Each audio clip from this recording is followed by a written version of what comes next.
الحمد لله رب العالمين والعاقبة للمتقين والصلاة والسلام على سيد المرسلين أما بعد قال الله تبارك وتعالى في كلامه المجيد أعوذ بالله من الشيطان الرجيم بسم الله الرحمن الرحيم فانكحوا ما طاب لكم من النساء مثنى وثلاث ورباع فإن خفتم ألا تعدلوا فواحدة أو ما ملكت أيمانكم صدق اللہ العظیم۔ محترم بزرگوں، عزیز ساتھیوں، ایک اور مسئلہ ہے تعدد ازدواج کا، مختصر جائزہ اس کا بھی لے لیں کہ تعدد ازدواج یعنی کئی نکاح کرنا، کئی شادیاں کرنا، اردو میں اس کو تعدد ازدواج کہتے ہیں، ہندی میں بہو بیواہ کہتے ہیں، انگریزی میں پولیگمی کہتے ہیں۔ یہ تعدد ازدواج اسلام نے ایجاد نہیں کیا ہے، بلکہ جب سے کائنات بنی ہے، انسان اس دھرتی پر آباد ہوا ہے، تبھی سے آدم علیہ السلام کے علاوہ آدم علیہ السلام کے بیٹوں ہی سے تعدد ازدواج شروع ہو گیا تھا۔ تاریخی روایتوں کے اندر آتا ہے کہ آدم علیہ السلام کے کئی بیٹوں نے دو شادیاں کی تھیں، کئی بیٹوں نے تین شادیاں کی تھی آدم علیہ السلام کے بیٹوں نے۔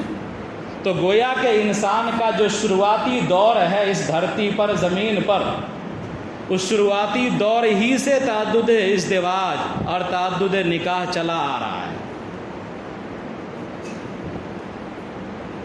انبیاء آئے، حضرت نوح کے بارے میں آتا ہے کہ حضرت نوح علیہ السلام نے 2 نکاح کیا۔ حضرت ابراہیم علیہ السلام کے بارے میں آتا ہے کہ حضرت ابراہیم نے 4 نکاح کیا ہے، 4 بیویاں تھیں حضرت ابراہیم علیہ السلام کو۔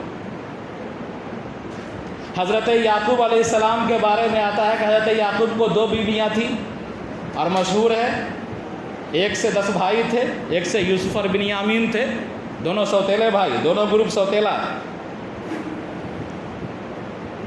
اسی طرح موسیٰ علیہ السلام کی 2 شادیاں تھیں۔ حضرت سلیمان علیہ السلام کے پاس 99 بیویاں تھیں۔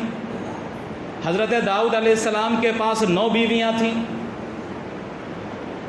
تو ان تاریخوں سے پتہ چلتا ہے، انبیاء کی تاریخ سے، کہ شروعاتی دور ہی سے کئی نکاح کرنے کا رواج رہا ہے، ضرورت کے تحت لوگ نکاح کرتے رہے ہیں اور انبیاءوں نے بھی کیا ہے۔ اب آئیے، جو ہم ہندوستان کے اندر جو لوگ ہم کو طعنہ دیتے ہیں اور ٹی وی ڈیبیٹ میں جا کر کے ہنگامہ کرتے ہیں، ہم کو بدنام کرتے ہیں، اور باضابطہ UCC اسی لیے لایا بھی جا رہا ہے کہ مسلمانوں پر پابندی لگا دی جائے اور ہندوستان کے تمام باشندوں پر پابندی لگا دی جائے کہ ایک سے زیادہ شادی نہ کرے۔ ذرا ان کو دیکھیں کہ ان کے مذاہب میں کیا ہے، ان کی جو مقدس ہستیاں ہیں، جو جن کو یہ بھگوان مانتے ہیں، ان کے یہاں کیا رواج ہے، تعدد ازدواج ان کے یہاں ہے یا نہیں ہے۔ تو ہندوؤں کے 4 بھگوان بڑے مشہور ہیں۔ ایک برہما ہے جو سب سے سپریم کہلاتا ہے، 4 منہ ہوتا ہے اس کو، مورتیاں جو اس کی ہوتی ہیں 4 منہ والی، اور ان کا نظریہ ہے کہ یہ چاروں طرف دیکھتا ہے۔ اس کے بارے میں انہی کی کتابوں میں لکھا ہوا ہے کہ برہما نے 4 شادی کی تھی، برہما نے 4 شادیاں کی تھیں۔ ان کے بیویوں کا نام بھی ہے، سرسوتی کا نام آپ نے سنا ہوگا، گایتری کا نام سنا ہوگا، یہ سب ان کی بیویاں ہیں۔ ان کے ایک بڑے بھگوان کہلاتے ہیں وشنو۔ ان کے بارے میں آتا ہے ان کی کتابوں میں کہ انہوں نے شادی تو ایک کی تھی، لیکن افسرائیں ان کی، یعنی ان کی کنیزیں، ان کی باندیاں، ان کے ارد گرد رہنے والی رقاصائیں درجنوں تھیں ان کے پاس، جو ان کے وشنو بھگوان کہلاتے ہیں، ان کے بارے میں۔ ان کے ایک بھگوان ہیں شیو، آج کل انہی کے لنگ پر چڑھایا جا رہا ہے پانی، پورے ملک میں طوفان مچایا ہوا بدتمیزی کا ان لوگوں نے۔ تو ان کے بارے میں بھی آتا ہے کہ ان کے پاس بھی 4 بیویاں تھیں۔ آپ نے پاروتی کا نام سنا ہوگا، آپ نے کالی کا نام سنا ہوگا، آپ نے اما دیوی کا نام سنا ہوگا، یہ سب ان کی بیویاں ہیں۔ ان کے بھگوان کو بیویاں بھی ہوتی ہیں۔ ان کے بڑے بھگوان ہیں کرشن، ان کے بارے میں خبریں متواتر ہے، یعنی اکثر کتابوں میں ان کے بارے میں لکھا ہوا ہے کہ ان کے پاس 16,108 بیویاں تھیں۔ کتنا؟ 16,108 بیویاں تھیں ان کی۔ اور ہندوستان کی تاریخ میں سب سے بڑا کنبہ انہی کا تھا۔ جو لوگ کہتے ہیں کہ ہم دو ہمارے دو،